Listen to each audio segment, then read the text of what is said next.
રાજકોટ ખાતે જન્માષ્ટમીને લઈ એસટી દ્વારા નિર્ણય લેવામાં આવ્યો છે। વિગતો રાજકોટથી મળી રહી છે, જ્યાં જન્માષ્ટમીને લઈ એસટી દ્વારા આ નિર્ણય લેવામાં આવ્યો છે। તહેવારને લઈ એસટી નિગમ દ્વારા આ નિર્ણય લેવામાં આવ્યો છે, ત્યારે રાજકોટ ડેપોથી કુલ 50 જેટલી એક્સ્ટ્રા બસને દોડાવવામાં આવશે।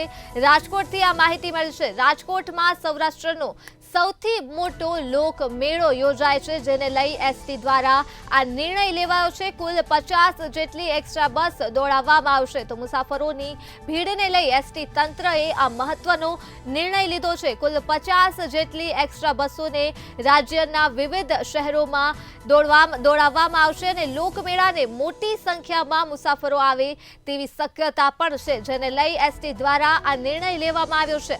તો રાજકોટ ખાતે જન્માષ્ટમીને લઈ આ નિર્ણય લેવાયો છે। એસટી નિગમ દ્વારા તહેવારને લઈ આ મહત્વનો નિર્ણય લેવાયો છે। રાજકોટમાં સૌરાષ્ટ્રનો સૌથી મોટો લોકમેળો યોજાય છે।